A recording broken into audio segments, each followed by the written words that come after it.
और इतना भागा कि मोटर कार हो गया। और जब लगाया कुत्ते पे निशाना तो वो बेचारा सियार हो गया। तो कसम भोलेनाथ की, आप लोगों को पता नहीं होगा कि मैं कौन हूँ। मेरा नाम है डाकू झुर्री लाल, डाकू झुर्री उर्फ छक्का सिंह। प्यार से मुझे लोग झखरी भी कहते हैं। क्या बताऊं, आजकल कोई धंधा नहीं मिला तो मैं ये डाकुओं के गिरोह में आ गई और वहीं से अपना कुछ लूटपाट का धंधा करती हूँ और सेन छोड़कर काम चलाती हूँ। मैं किसी से नहीं डरती, मैं तलवार की धार से न गोलियों की बौछार, मैं डरता हूँ तो सिर्फ मेहरारू की मार से।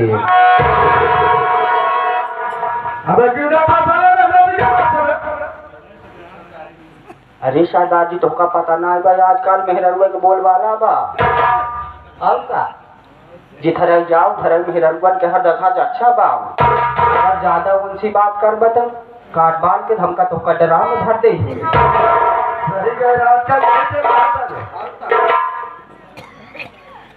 डाकू झुर्री लाल, क्या है सरदार जी? सारी बात छोड़ो। हमने बड़े चाचा चाचा जी के पास उनसे वो भवानी के नाम देते हैं, जो चाचा जी बोलेंगे वो किया जाएगा। चलो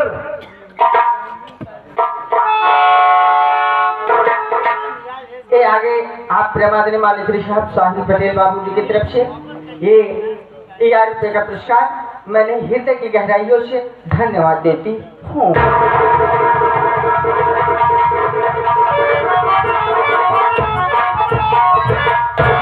सरदार जी, जय मां भवानी जी। मैं बोली सरदार जी, जय मां भवानी की। कुछ देख रहा था, जय मां भवानी के नाम ले रहा। क्या बताऊं सरदार जी, जब भी हम लोग साथ में आते थे सरदार जी का चेहरा हमेशा हम लोगों के सामने खुशियों से भरा रहता था, लेकिन हम लोग क्या देख रहे हैं कि सरदार जी का चेहरा उदास है और सरदार जी का चेहरा मुरझाया हुआ है। पता नहीं क्या बात है। क्यों ना हम लोग सरदार जी से ये बात पूछते हैं कि आखिर वो उदास क्यों बैठे हुए हैं। सरदार जी, जब हम दोनों भाई गुफा में आते थे तो आपका चेहरा खुशियों से खिला रहता था। आज बात क्या है, चेहरा भी उठा है और आपसे आंसू भी गिर रहे हैं। जब तक की उदासी का कारण आप नहीं बताएंगे तब तक हम दोनों भाई आपका पैर।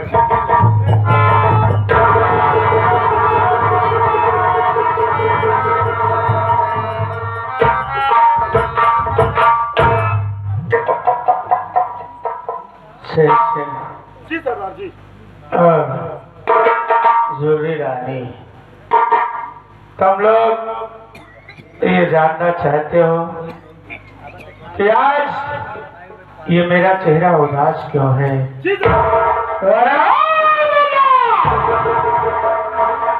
मेरी बात सुनने के पहले अपने गलेरे पर पत्थर जमा ले।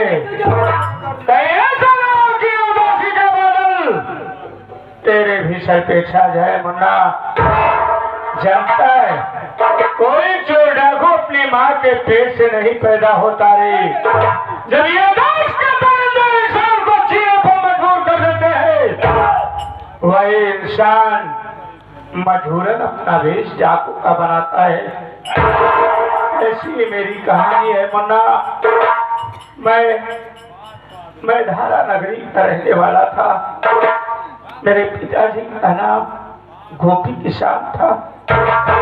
मेरी माँ जिसका नाम सुशीला देवी, मुझसे छोटा एक मेरा भाई जिसका नाम मोती, उससे छोटी एक बहन जिसका नाम सपना और मेरा नाम हीरा था मुन्ना।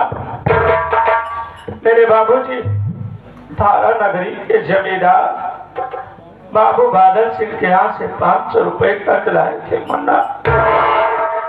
दिवाली का त्योहार हर एक घर में खुशियां मनाई जा रही थी और मेरे घर में खाने के लिए एक दाना नहीं था मुन्ना।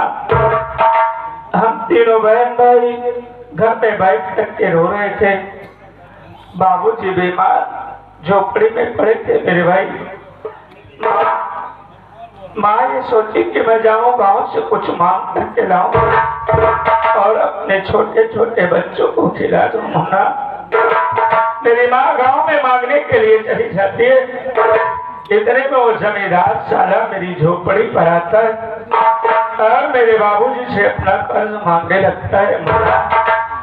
तो ये बता शेर से, जो इंसान अपने बच्चों को पेट भर रोटी नहीं खिला सकता वो जमींदार का कर्ज कैसे दे सकता है मुन्ना। मेरे बाबू ने उस जमींदार का कर्ज न दे पाए।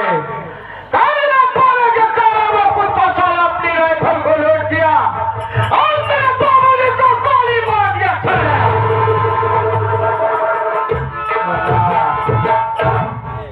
मेरे बाबू ने जमीन पर गिर करके तड़पने लगे।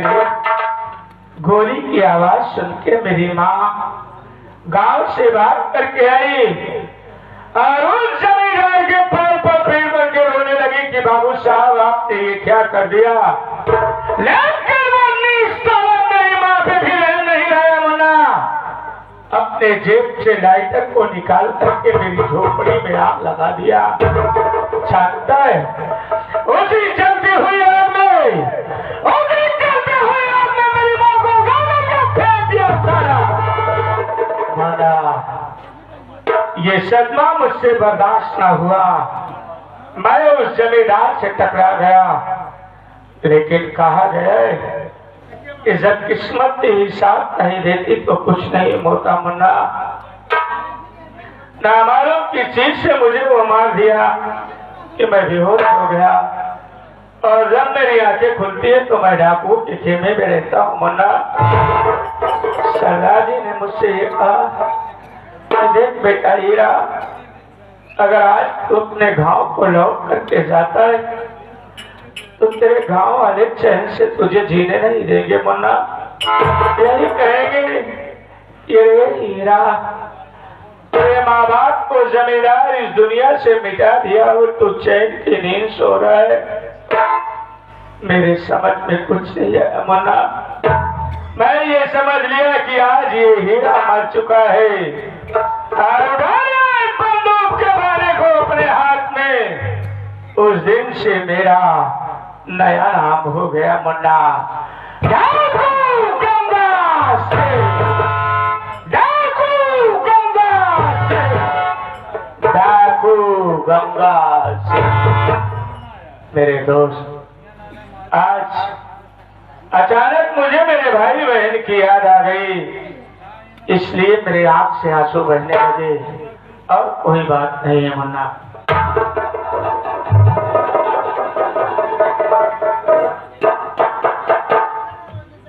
अरे छोरे रानी, सरदार जी ने जब कह रहे सुना, सरदार जी ने क्या नाम बताया उस साले का?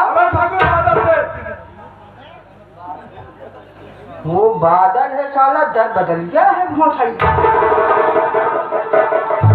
उसने ऐसा काम कर दिया।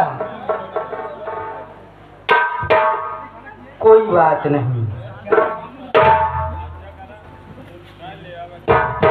छोटे सरदार जी, अब हम लोग कसम खाते हैं आज से, जो काम इनके साथ वो साला बादल सिंह ने किया है, हम लोग उसका बदला जब तक ले नहीं लेंगे तब तक मैं कसम खाता हूँ मैं अब खाना नहीं खाऊंगा ना तो पानी पीऊंगा, उससे बदला लेकर रहूंगा। बदले लेने की बात बाद में, पहले ये बता साले तू ये पोजीशन क्या बना रखा है?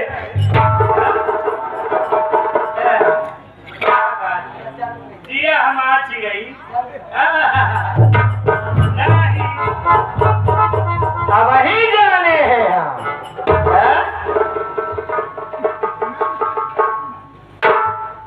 देखिए सरदार जी, बोलिए बोलिए, बात ये है, क्या है? मैं अपना काम धंधा वैसे गांव में चला रही थी, लेकिन हम बिजनेस करे हाथ में हम पहन के। मेरा बिजनेस कुछ अलग था। क्या है? बात ये है ना, मैं ट्रेन मांगती थी और गांव में जाके कहीं कहीं बधाई खाती थी, लेकिन उधर से मेरा काम धंधा आजकल मेरा डाउन हो गया है। हाँ? तो उसके बाद मैं यहाँ पर चली आई, आपके गिरोह में शामिल हो गई। कहीं सोची क्यों ना कुछ यहाँ पर माल पानी में, यहाँ पर माल चाल मिल जाए। कोई माँ ऐसे मत मारो, नहीं तो मेरा सौदा खराब हो रहा।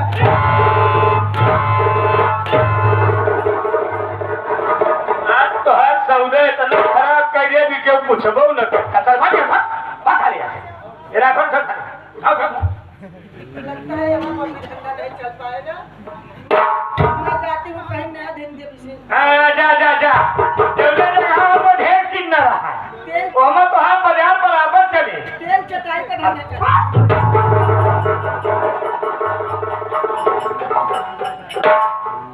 साला जिस दिन पैदा हुआ होगा इसकी माँ बोली होगी कि आज मेरे लड़का पैदा हुआ है, लेकिन ये साला हिजड़े का रूल लेकर के टहल रहा है। से आज तो मेरे साथ चल, मैं चलता हूँ जमींदार के पास जिसने मुझे लड़का ठोकर खाने पर मजबूर कर दिया। माँ कसम आज साले से मेरी मुलाकात हो गई तो या तो जमींदार इस दुनिया में रहेगा या तो ये डाकू गंगा सिंह।